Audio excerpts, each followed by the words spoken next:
Assalamualaikum warahmatullahi wabarakatuh. Bismillahirrahmanirrahim. Alhamdulillahirabbil alamin. Wa bihi nasta'inu ala umurid dunya waddin. La haula wala quwata illa billahil aliyyil azim. Amma ba'du. Yang terhormat Bapak Kepala Sekolah SDN Kedung Bedik Bapak Suparman SAG, yang terhormat Bapak Ibu Dewan Guru beserta staf SDN Kedung Bedik yang saya sayangi.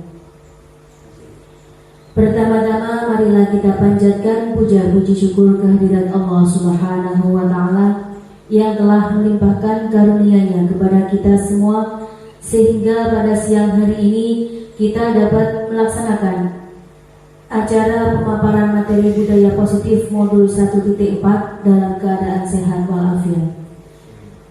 Kedua kalinya, Allahumma sholli ala Sayyidina Muhammad. Senantiasa kita haturkan kepada beliau Nabi besar Muhammad sallallahu alaihi wasallam yang telah menunjukkan kepada kita semua dari jalan kegelapan menuju jalan yang terang benderang, yakni ajaran agama Islam.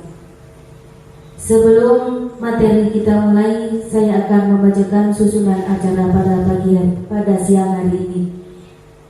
Acara yang pertama yakni pembukaan, dilanjutkan acara yang kedua yakni sambutan-sambutan, acara yang ketiga yakni doa atau penutup.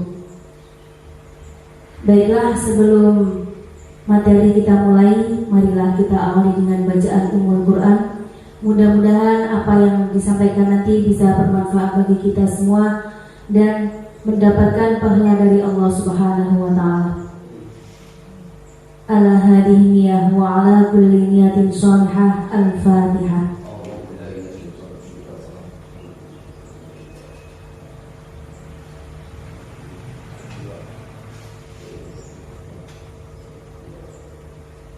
Terima kasih disampaikan. Dilanjutkan acara selanjutnya yakni sambutan yang akan disampaikan oleh Bapak Kepala Sekolah kepada Bapak Suparman SAG. Kami haturkan.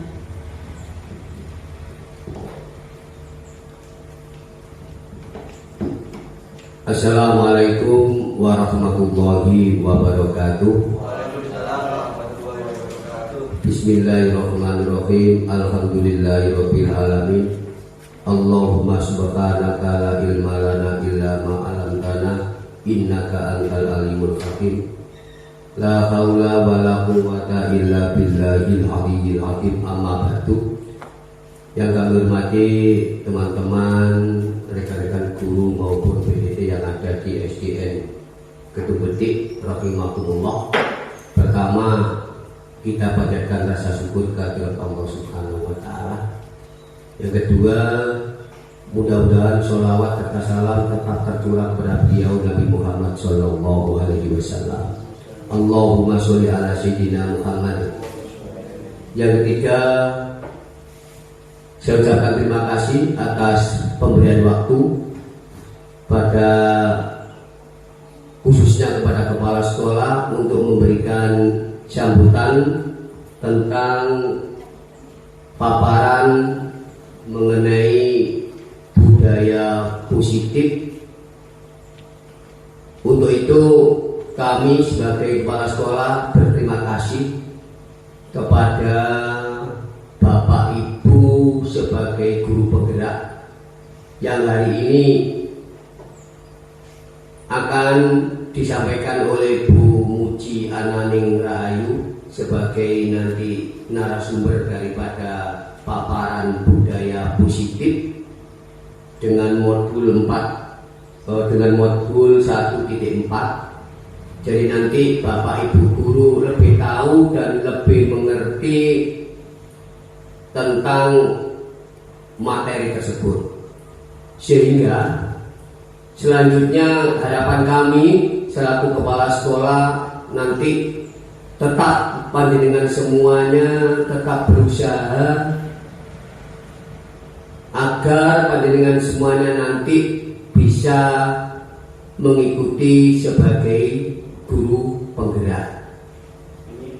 Jadi nanti semuanya saja. Jadi karena perubahan-perubahan pada tahun-tahun kemarin sampai selanjutnya itu rupanya banyak sekali, terutama di bidang pendidikan. Sehingga karena di bidang pendidikan ini adalah sangat-sangat perubahan, sehingga sebagai guru, karena tugas utama kita adalah sebagai guru, otomatis tidak boleh mengelak program daripada pemerintah. Apa yang diputuskan oleh pemerintah tentang dunia pendidikan ini, panjenengan semuanya harus mengikuti dengan baik dan melaksanakan dengan baik. Itulah harapan kami. Semoga Bapak Ibu yang mengikuti guru penggerak dan sebagainya itu nanti kita tetap berdoa dan berusaha agar semuanya berjalan dengan baik dan lancar. Toh tujuannya adalah untuk pendidikan, dunia pendidikan bertambah maju. Kan begitu Bu? Jadi itulah harapan kami, mudah-mudahan dapat dilaksanakan dengan baik. Demikian yang bisa saya sampaikan kepada panjenengan semuanya. Mudah-mudahan apa yang kita sampaikan ada manfaatnya untuk saya, untuk panjenengan semuanya, wabil khusus nanti kepada Bapak Ibu guru penggerak. Kurang lebihnya mohon maaf. Ihdinas siratal mustaqim. Wassalamualaikum warahmatullahi wabarakatuh.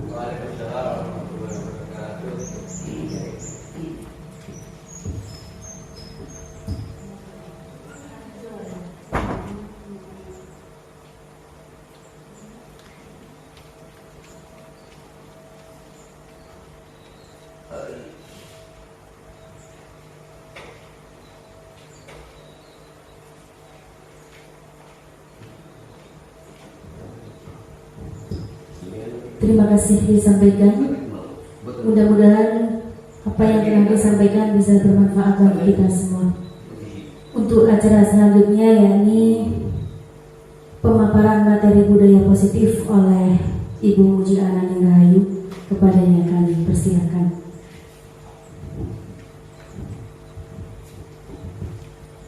Assalamualaikum warahmatullahi wabarakatuh. Waalaikumsalam warahmatullahi wabarakatuh. Di sini saya sangat-sangat berterima kasih kepada Bapak Suparman selaku Kepala Sekolah SDN Kedung Bede yang sudah memberikan waktu dan tempat bagi saya untuk memberikan pemaparan materi budaya positif dengan modul 1.4. Hal ini bertujuan dengan adanya program guru penggerak yang saya ikuti, saya sebagai CGP Angkatan 7 untuk menyelesaikan dan menuntaskan modul 1 yang terakhir, yaitu modul 1.4, di mana saya harus memberikan tugas tentang aksi nyata untuk memaparkan materi tentang budaya positif.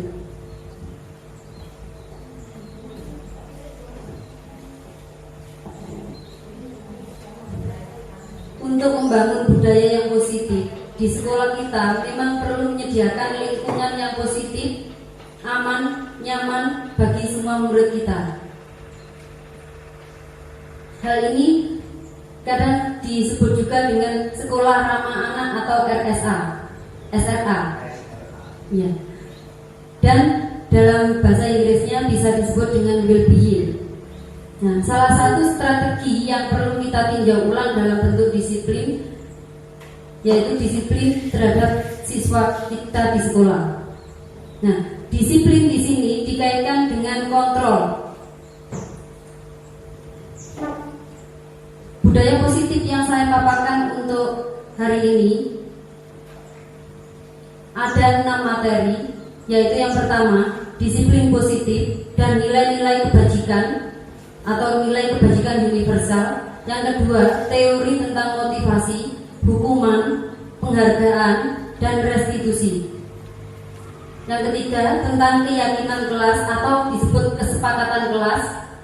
Yang keempat, kebutuhan dasar manusia. Selanjutnya, 5 posisi kontrol. dan yang terakhir adalah segitiga restitusi. Disiplin di sini sangat erat dikaitkan dengan kontrol.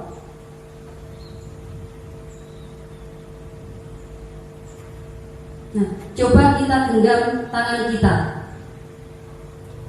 Ibaratkan tangan kita ini menggenggam atau memegang sesuatu yang berharga untuk kita.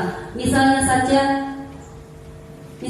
kita menggenggam sesuatu yang berharga bagi kita.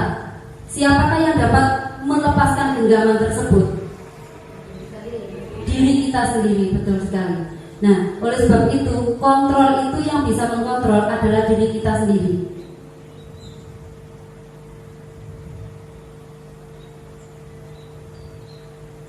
Teori kontrol yang dipaparkan oleh Dr. William Glasser yaitu ada 4.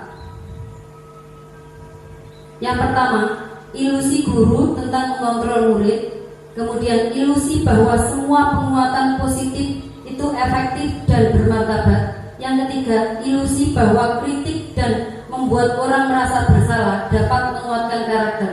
Yang keempat, ilusi bahwa orang dewasa memiliki hak penuh untuk memaksa anak-anak. Ilusi guru mengontrol bagi murid, pada dasarnya murid itu membiarkan atau mengizinkan kita untuk mengontrol dirinya. Bukan kita yang mengontrol murid kita, tetapi memang anak tersebut mengizinkan atau membuka dirinya untuk dikontrol oleh orang lain, terutama kalau di sekolah itu oleh bapak ibu guru. Teori kontrol ini semua perilaku memiliki tujuan. Bahkan terhadap perilaku yang tidak disukai pun anak tersebut pasti memiliki tujuan tertentu tentang melakukan hal yang dilakukannya tersebut. Ilusi yang kedua yaitu ilusi bahwa semua penguatan positif efektif dan bermartabat. Penguatan positif ini biasanya berhubungan dengan bujukan-bujukan atau rayuan dalam bentuk-bentuk kontrol.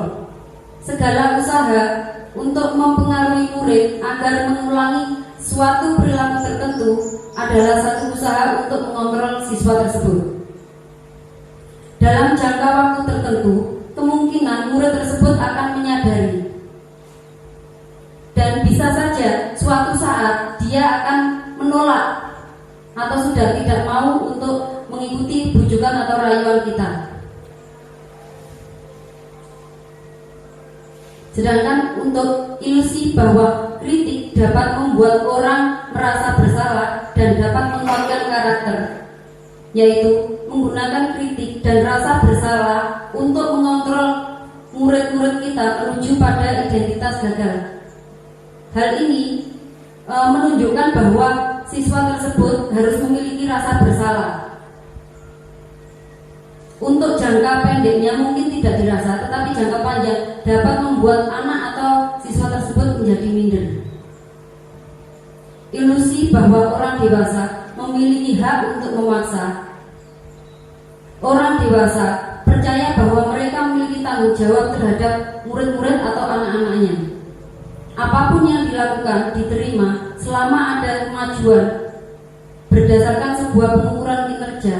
Pada saat itu pula orang dewasa akan menyadari bahwa perilaku memaksa tidak efektif untuk jangka panjang. Bahkan bisa menimbulkan rasa benci ataupun mungkin dapat membekas di hati anak-anak tersebut.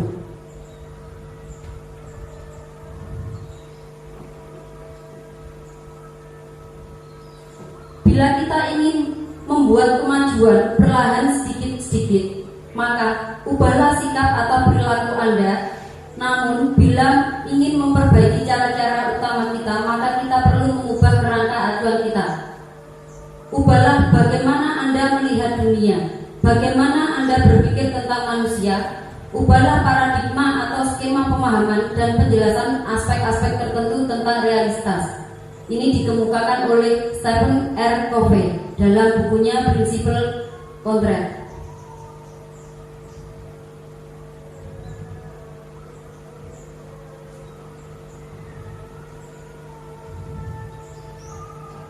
Dalam stimulus respon, realitas kebutuhan kita itu sama, tetapi menurut teori kontrol, bahwa kebutuhan setiap orang, setiap anak itu berbeda. Semua orang dalam stimulus respon menganggap melihat semua hal itu sama. Tetapi dalam teori kontrol, setiap orang memiliki gambaran atau pemikiran-pemikiran yang berbeda. Sedikit atau banyak, pasti setiap orang memiliki perbedaan. Dalam stimulus respon, kita mencoba mempengaruhi orang agar orang tersebut bisa berpandangan dan mengikuti arahan dari kita. Tetapi menurut teori kontrol, kita berusaha memahami pandangan orang lain terlebih dahulu tentang dunia. Kemudian stimulus respon juga menganggap bahwa perilaku buruk dilihat dari suatu kesalahan. Sedangkan untuk teori kontrol, apapun perilaku tersebut, baik perilaku itu baik ataupun perilaku yang buruk, pasti memiliki tujuan tertentu. Nah, di sini peran kita, jika ada perilaku-perilaku anak yang memang dianggap menyimpang, itu kita harus bisa mengarahkan anak-anak tersebut kemudian untuk bisa menjadi perilaku-perilaku yang lebih positif. Dalam stimulus respon, orang lain bisa mengontrol diri kita. Sedangkan menurut teori kontrol, yang benar adalah hanya kita sendiri yang bisa mengontrol diri kita sendiri. Stimulus respon juga menganggap bahwa kita dapat mengontrol orang lain. Sedangkan menurut teori kontrol, kita tidak dapat mengontrol orang lain dan orang lain tidak dapat mengontrol diri kita. Tetapi kita bisa membuka hati atau membuka diri agar bisa mengikuti orang lain, yaitu ini berhubungan dengan cara pandang bahwa kita bisa menghargai pandangan orang lain. Dalam stimulus respon, pemaksaan ada pada saat bujukan yang gagal. Sedangkan pada teori kontrol, di sini memerlukan kolaborasi dan konsensus untuk menciptakan pilihan-pilihan yang baru. Dalam stimulus respon, dapat berpikir bahwa menang ataupun mungkin bisa kalah. Tetapi dalam teori kontrol, kita berpikir menang untuk menang.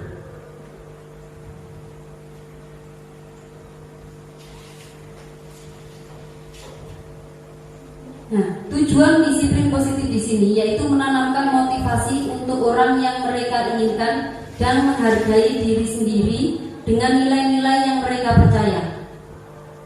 Akan tetapi berperilaku baik dan berlandaskan pada nilai-nilai kebajikan karena mereka ingin menjadi orang yang menjunjung tinggi nilai yang mereka hargai untuk mencapai tujuan yang mulia.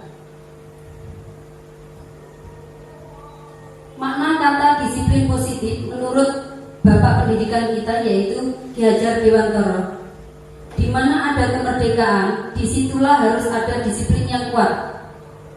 Sungguh pun disiplin itu bersifat self-disiplin, artinya disiplin diri, yaitu kita sendiri yang mewajibkan kita dengan sekeras-kerasnya. Tetapi itu sama saja, sebab jika kita tidak cakap melakukan self-disiplin, di sini wajib bagi penguasa atau atasan kita untuk bisa mendisiplinkan diri kita. Sehingga di sini ada aturan-aturan yang harus kita taati.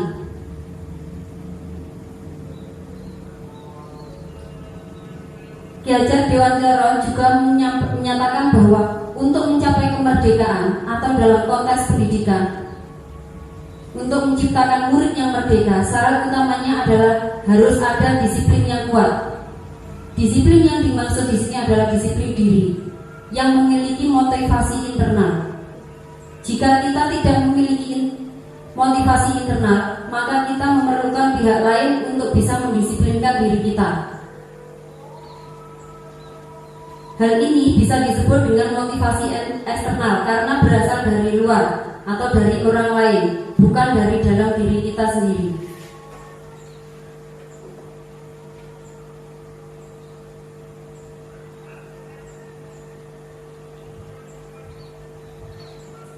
Definisi merdeka menurut Ki Hajar Dewantara, mardika iku jarwanya nora mung lapasing pangreh, nging uga kuat kuwasa amandiri priyaga. Artinya merdeka itu artinya tidak hanya terlepas dari perintah, akan tetapi cakap atau bisa untuk memerintahkan diri sendiri. Dalam hal ini yang terkait tadi yaitu tentang kontrol diri. Sedangkan disiplin menurut Diane Gosling, Diane menyatakan bahwa arti kata disiplin berasal dari bahasa Latin yaitu disiplina, yang artinya belajar. Kata disiplin juga berasal dari akar kata yang sama dengan disiplin atau murid atau pengikut. Untuk menjadi seorang murid atau pengikut, seseorang harus paham betul alasan mereka untuk mengikuti aliran atau ajaran tersebut, sehingga akan membangun motivasi yang lebih kuat dan lebih intrinsik yang berasal dari dirinya sendiri, bukan dari luar atau ekstrinsik.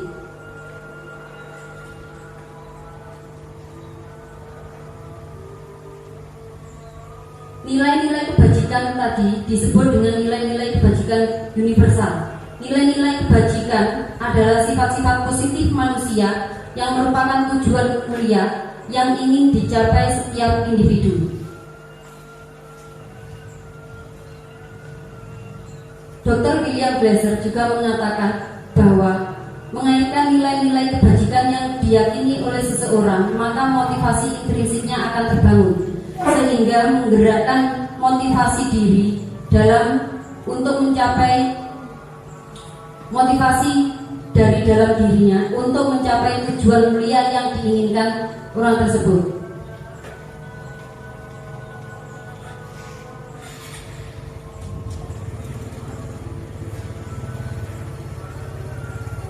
Nilai-nilai kebajikan di sini ada yang pertama yaitu tentang profil pelajar Pancasila atau P3. Ini yang diterapkan dalam kurikulum Merdeka yang saat ini sudah banyak diterapkan di sekolah-sekolah. Dalam profil pelajar Pancasila, yang pertama yaitu ada dimensi beriman bertakwa kepada Tuhan Yang Maha Esa dan berakhlak mulia. Yang kedua yaitu mandiri. 3. Bernalar kritis. 4. Berkebinekaan global. 5. Bergotong royong. 6. Kreatif. Sedangkan menurut Ibu PYP, di sini nilai-nilai kebajikan itu antara lain yaitu toleransi, rasa hormat, integritas, mandiri, menghargai, antusias, empati, keingintahuan, kreativitas, nilai kerjasama, percaya diri, dan komitmen. Sedangkan menurut 9 pilar karakter atau IHF, nilai-nilai kebajikan di sini yang dituangkan adalah cinta Tuhan dan segenap ciptaannya. Kemudian yang kedua, kemandirian dan tanggung jawab. 3. Kejujuran. 4. Hormat dan santun. 5. Dermawan. 6. Percaya diri, kreatif, dan bekerja keras. Selanjutnya, kepemimpinan dan keadilan, baik dan rendah hati, toleransi, kedamaian, dan kesatuan.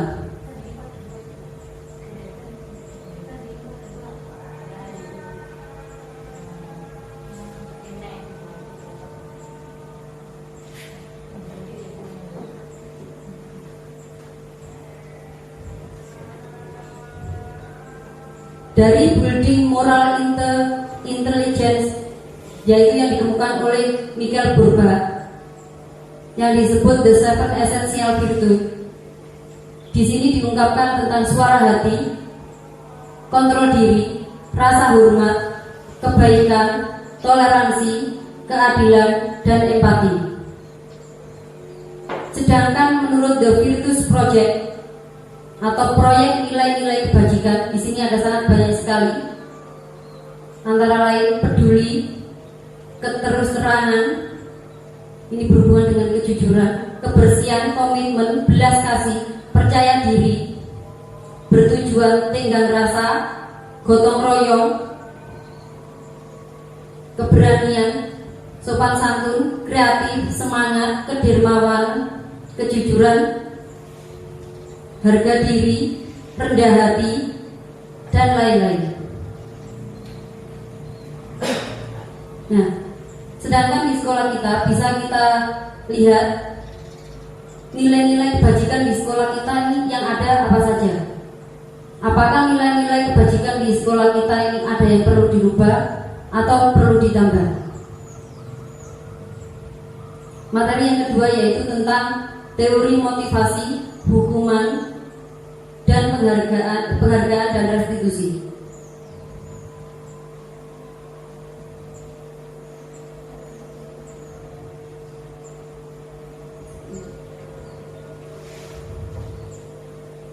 Menurut Diane Gaussen dalam bukunya Restructuring School Discipline menyatakan bahwa ada 3 motivasi manusia. Yang pertama yaitu untuk menghindari ketidaknyamanan atau hukuman.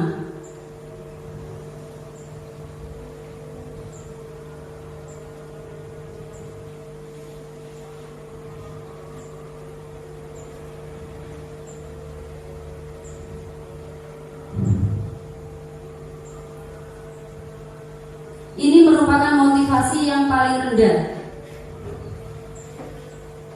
Biasanya orang akan termotivasi perilakunya karena untuk menghindari hukuman atau ketidaknyamanan yang bisa saja diberikan oleh atasannya atau dari orang dewasa. Motivasi ini termasuk motivasi yang bersifat eksternal atau dari luar. Yang kedua yaitu untuk mendapatkan imbalan atau penghargaan dari orang lain. Motivasi ini berperilaku untuk mendapatkan imbalan. Orang dengan motivasi ini akan bertanya, apa yang akan saya dapatkan apabila saya melakukan hal ini? Mereka akan melakukan tindakan untuk mendapatkan pujian atau penghargaan dari orang lain. Jika tidak ada imbalan atau penghargaan, biasanya tidak akan dilakukan. Motivasi ini juga bersifat eksternal. Yang ketiga, motivasi untuk menjadi orang yang mereka inginkan dan menghargai diri sendiri dengan nilai-nilai yang dipercaya dari orang lain.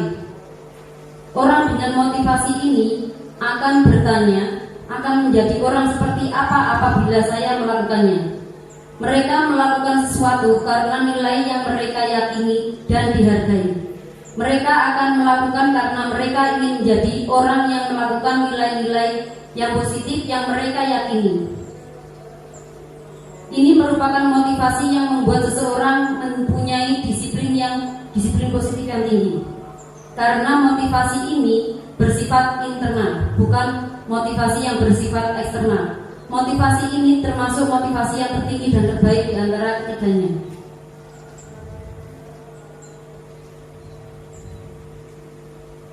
Tujuan dari disiplin positif adalah untuk menanamkan motivasi yang ketiga, motivasi yang poin ketiga tadi, motivasi yang tertinggi pada murid-murid kita, agar menjadi orang yang mereka inginkan dan menghargai diri sendiri, orang lain dengan menerapkan nilai-nilai yang mereka percaya.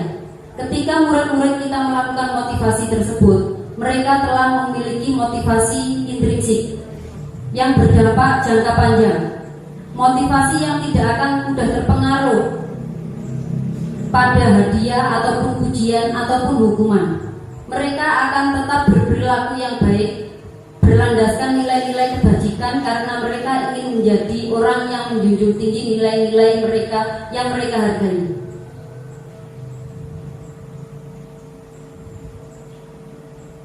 Hukuman, konsekuensi, dan restitusi. Ini perbedaannya. Kalau hukuman bersifat tidak terencana atau biasanya tiba-tiba.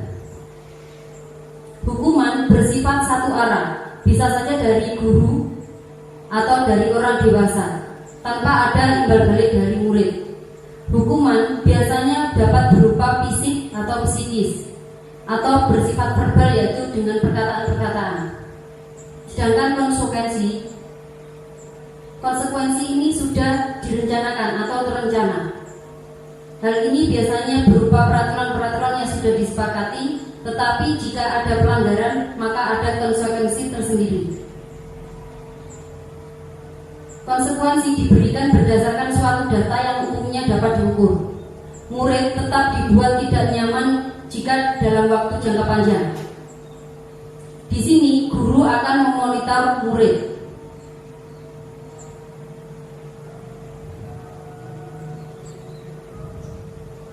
Sedangkan restitusi adalah proses menciptakan kondisi bagi murid untuk memperbaiki kesalahan mereka sehingga mereka bisa kembali pada kelompok mereka dengan karakter yang lebih kuat, dengan rasa percaya diri. Walaupun sudah pernah melakukan kesalahan, tapi mereka berusaha untuk memperbaiki dirinya sendiri sehingga mampu kembali ke kelompoknya atau ke teman-temannya dengan rasa percaya diri yang sudah kembali pada dirinya.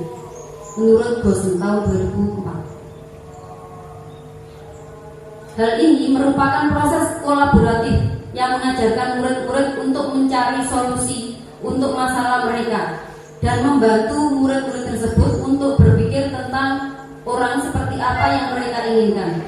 Bagaimana mereka harus memperlakukan orang lain untuk menghargai sesama.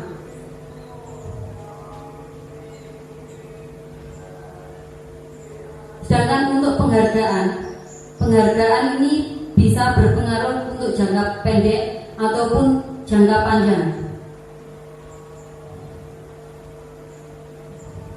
Penghargaan memang efektif jika diberikan untuk memancing atau untuk memancing motivasi anak-anak.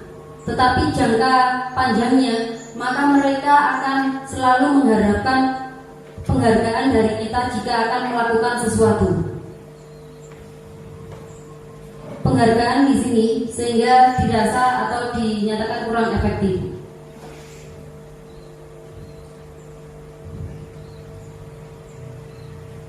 Penghargaan juga dapat merusak hubungan, seperti yang kemarin terjadi di kelas 4 ketika ada KKN-nya itu untuk memberikan hadiah sebagai motivasi. Hadiahnya memang tidak sama, sehingga anak-anak yang mendapatkan hadiah kurang menarik, mereka akan merasa kecewa terhadap dirinya sendiri, sehingga dapat merusak hubungan antara, jika kita yang menerapkan, dapat merusak hubungan antara guru dan murid. Penghargaan dapat mengurangi ketepatan. Penghargaan juga dapat menurunkan kualitas. Penghargaan dapat mematikan kreativitas anak-anak. Kadang penghargaan juga dapat sebagai hukuman. Penghargaan memang dapat digunakan untuk memotivasi anak-anak, tetapi jangka panjangnya juga kurang baik. Restitusi merupakan sebuah pendekatan untuk menciptakan disiplin positif, bukan untuk menebus kesalahan, tetapi untuk memperbaiki hubungan. Restitusi bisa dilakukan dengan cara penawaran. Di sini guru akan membantu untuk mengarahkan dan menawarkan berbagai macam solusi kepada anak-anak, tetapi bukan bersifat paksaan.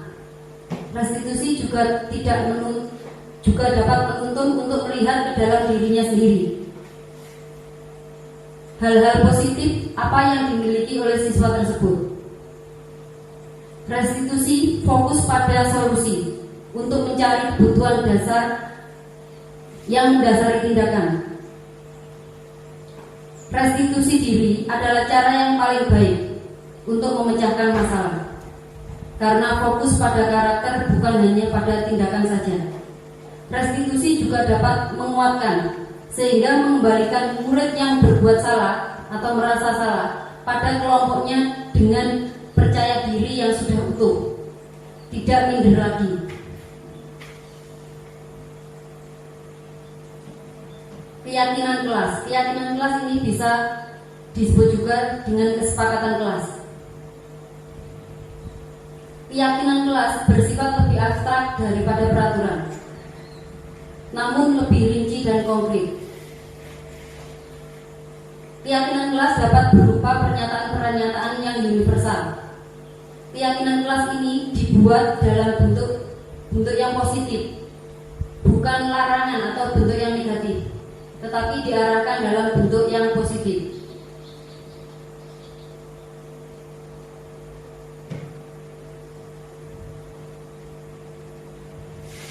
Keyakinan kelas bersedia meninjau kembali dari waktu ke waktu.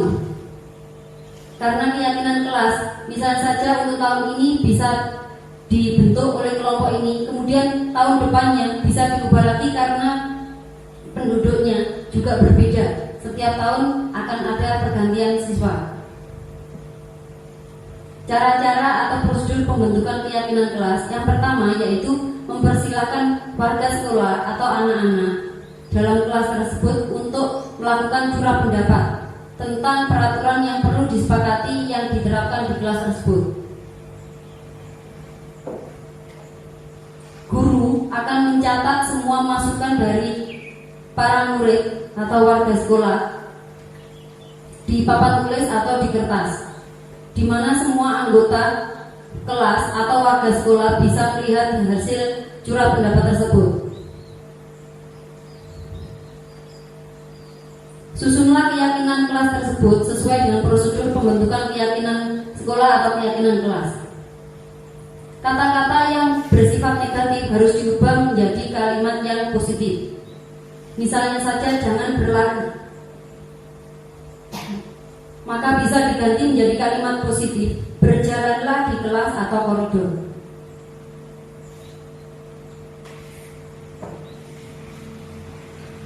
Tinjau kembali daftar curah pendapat tersebut untuk dicatat dan disepakati bersama.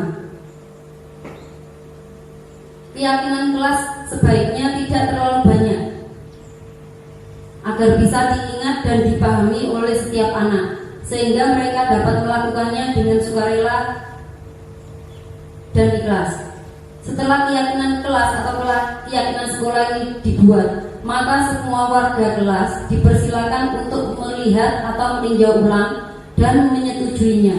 Hal ini bisa dilakukan dengan cara ditandatangani bersama antara guru dengan siswa dan diketahui oleh Bapak Ibu Kepala Sekolah.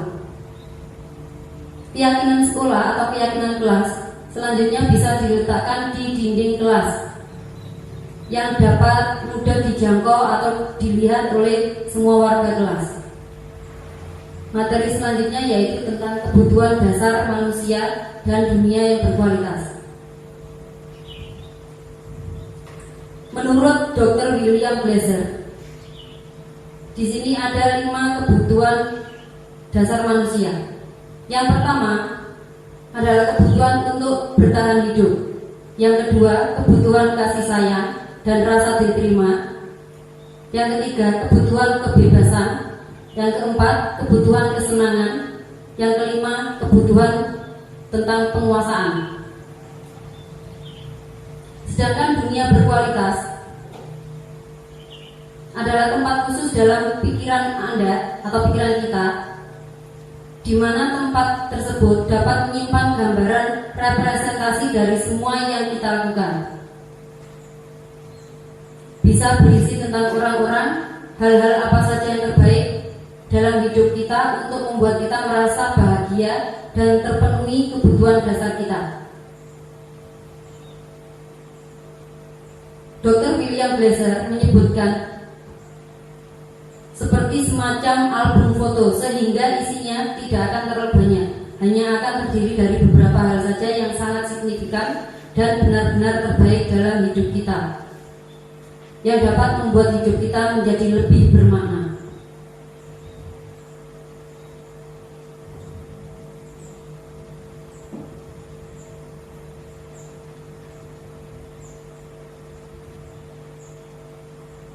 Lima posisi kontrol restitusi menurut Diana Gosen. Yang pertama adalah penghukum.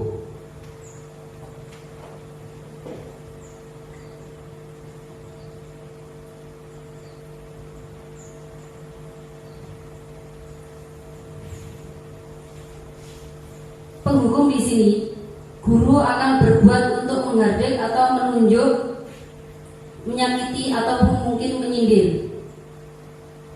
Misalnya saja dengan mengucapkan, kalau kamu tidak melakukannya maka saya akan memberikan hukuman pada kamu.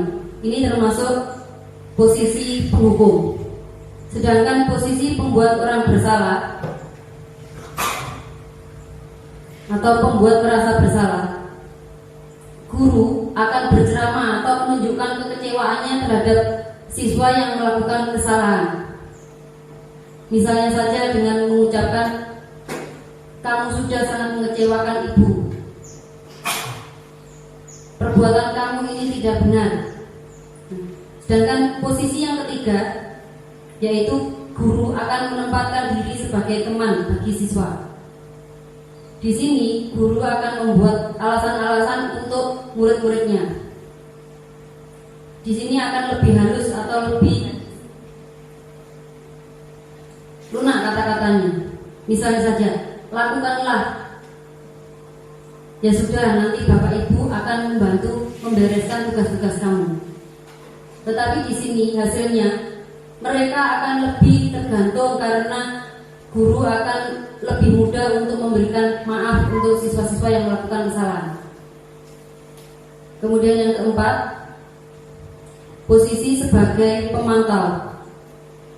Di sini guru akan menghitung atau mengukur.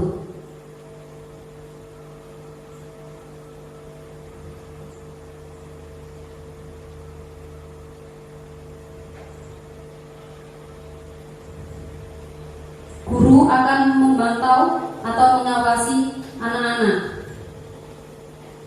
Kita akan bertanggung jawab atas perilaku-perilaku anak-anak. Untuk pemantau, nada suaranya, bahasa tubuhnya juga lebih halus. Hasilnya, murid akan memahami konsekuensi yang harus dijalani karena telah melanggar kesalahan atau peraturan. Guru tidak menunjukkan lebih emosi, tetapi di sini sudah lebih halus. Guru akan tetap memantau murid pada saat mengerjakan tugas-tugasnya. Sedangkan posisi yang kelima, di posisi yang tertinggi, yaitu sebagai manajer, di mana guru akan berbuat sesuatu bersama dengan murid.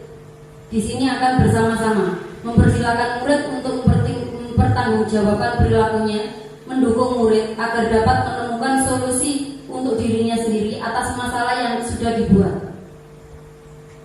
Seorang manajer telah memiliki keterampilan di posisi teman, pemantau, ataupun sebagai pembuat rasa bersalah.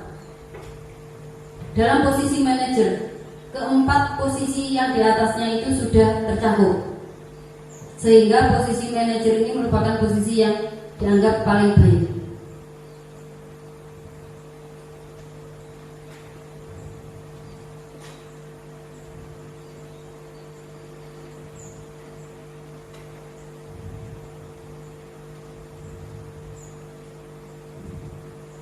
Tujuan untuk mempelajari 5 posisi kontrol ini sehingga guru dapat melakukan refleksi atas disiplin yang dijalankan selama ini dan dampaknya untuk murid-murid kita. Guru dapat menerapkan disiplin restitusi di posisi manajer, minimal memantau agar dapat menghasilkan siswa-siswa yang bertanggung jawab, mandiri, dan merdeka. Guru juga dapat menganalisis secara kritis, reflektif, dan terbuka atas penemuan diri yang didapat dari mempelajari posisi 5 kontrol ini. Yang terakhir yaitu segitiga restitusi. Dalam segitiga restitusi, ada 3 sisi. Sisi yang pertama yaitu menstabilkan identitas. Sisi yang kedua yaitu validasi tindakan yang salah. Dan sisi yang ketiga menanyakan tentang keyakinan.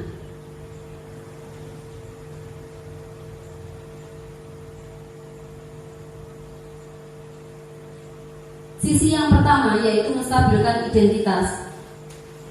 Ini merupakan bagian dasar dari segitiga restitusi yang bertujuan untuk mengubah identitas anak dari orang yang gagal karena sudah melakukan kesalahan menjadi orang yang sukses, agar anak yang melanggar peraturan untuk mencari perhatian adalah anak yang mengalami kegagalan. Dia akan mencoba untuk memenuhi kebutuhan dasarnya, namun berbenturan dengan peraturan yang ada, sehingga mereka melakukan kesalahan. Kalau kita ingin ia menjadi reflektif, maka kita harus meyakini bahwa anak tersebut dengan cara-cara seperti ini.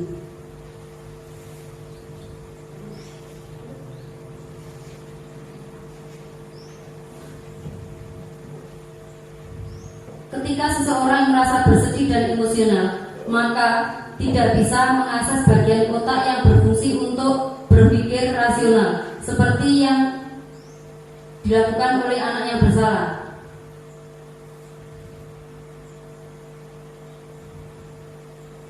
Dalam kondisi ini, orang akan cenderung untuk menyalahkan orang lain dan mempertahankan dirinya. Itu yang dianggap benar oleh anak tersebut. Untuk sisi yang kedua, yaitu tentang validasi tindakan yang salah. Setiap tindakan kita dilakukan dengan suatu tujuan, yaitu untuk memenuhi kebutuhan-kebutuhan dasar kita. Kalau kita memahami kebutuhan dasar, apa yang mendasari sebuah tindakan, maka kita akan menemukan cara-cara yang paling efektif untuk memenuhi kebutuhan tersebut. Menurut teori kontrol, semua tindakan manusia yang baik ataupun yang buruk pasti memiliki maksud atau tujuan tertentu. Kita sebagai guru harus memahami teori kontrol yang pasti akan mengubah pandangan dari teori stimulus respon yang tadi menjadi berpikir yang proaktif untuk mengenali tujuan dari setiap tindakan yang dapat menganut dalam teori kontrol tadi. Untuk validasi yang kedua, sisi yang kedua yaitu validasi tindakan, kita bisa mengungkapkan pada anak-anak dengan kalimat-kalimat seperti ini. Padahal kamu bisa melakukan yang lebih buruk dari ini ya. Kamu pasti mempunyai alasan tertentu untuk melakukan hal itu. Mengapa kamu melakukan hal itu? Di sini guru dapat menyuruh anak untuk menghentikan sikap yang tidak baik tersebut. Tetapi hal ini kadang tidak bisa efektif atau tidak manjur. Di sini guru dapat melakukan tindakan untuk memvalidasi sikap yang tidak baik seperti bertentangan dengan aturan yang ada, namun sebetulnya tujuannya untuk menunjukkan bahwa guru sudah memahami alasan dibalik tindakan siswa tersebut. Di dalam restitusi tidak menyarankan guru untuk meminta siswa melanggar aturan. Tetapi dalam restitusi, guru harus memahami alasan mengapa siswa tersebut melakukan tindakan kesalahan tersebut. Dan paham bahwa setiap orang pasti melakukan yang terbaik di waktu tertentu. Sebuah pelanggaran aturan seringkali untuk memenuhi kebutuhan anak tersebut. Peran guru yang telah menerapkan strategi ini akan mengatakan bahwa anak-anak yang tadinya tidak terjangkau menjadi lebih terbuka kepada mereka. Strategi ini akan menguntungkan bagi murid dan guru. Sisi yang ketiga dari segitiga restitusi yaitu menanyakan keyakinan.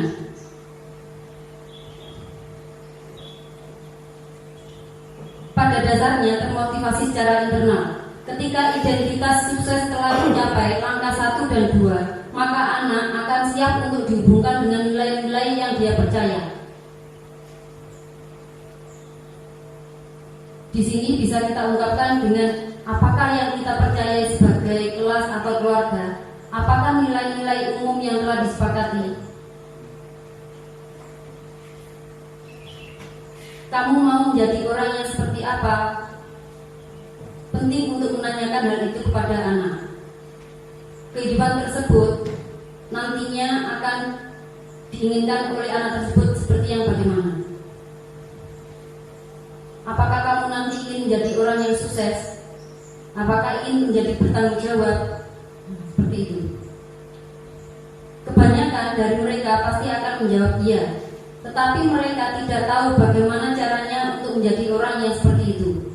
Di sini tugas kita sebagai guru dapat membantu dengan bertanya seperti apa jika mereka menjadi orang seperti itu. Ketika anak sudah mendapatkan gambaran yang jelas tentang orang seperti apa yang mereka inginkan, guru dapat membantu anak-anak tetap fokus pada gambaran tersebut. Tujuan dari segitiga restitusi yaitu guru dapat mengetahui restitusi sebagai salah satu cara untuk menanamkan disiplin positif pada murid kita sebagai bagian dari budaya positif di sekolah. Guru juga dapat menerapkan restitusi dalam melakukan bimbingan terhadap murid agar menjadi murid yang lebih merdeka dan mandiri. Guru dapat menganalisis dengan sikap yang reflektif, kritis, dengan penerapan budaya positif yang dilakukan di lingkungannya, baik itu nanti dilakukan di sekolah maupun di rumah. Restitusi ini sangat baik untuk diterapkan. Dengan melalui restitusi, murid-murid kita akan menyadari secara mandiri tentang kesalahan yang telah diperbuat mereka. Mereka akan bisa belajar dari kesalahan tersebut untuk mampu mengontrol dirinya sendiri, menghargai keberadaan orang lain. Hal ini lambat laun akan membentuk karakter murid tersebut untuk lebih menjadi karakter yang lebih mendalam. Demikian pemaparan materi yang dapat saya sampaikan. Kurang lebihnya saya mohon maaf jika ada kekurangan. Saya akhiri, wassalamualaikum warahmatullahi wabarakatuh.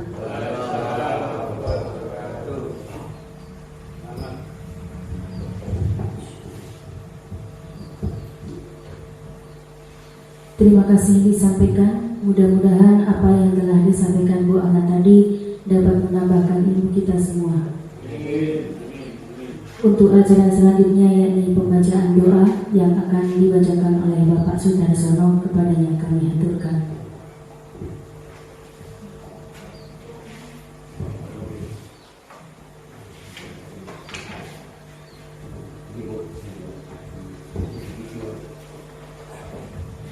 Assalamualaikum warahmatullahi wabarakatuh.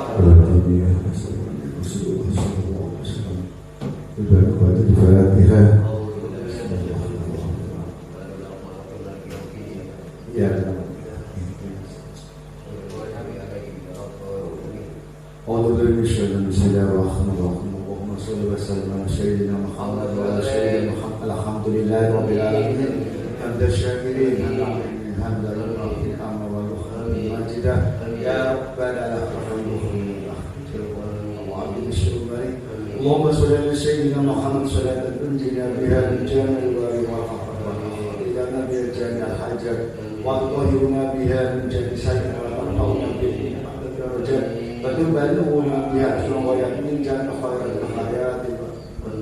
اللهم إنا نسألك سلامة في الدين وعافية في الجسد وسلامة في العلم وبركة في الرزق وتوبة قبل الموت ورحمة عند الموت ومغفرة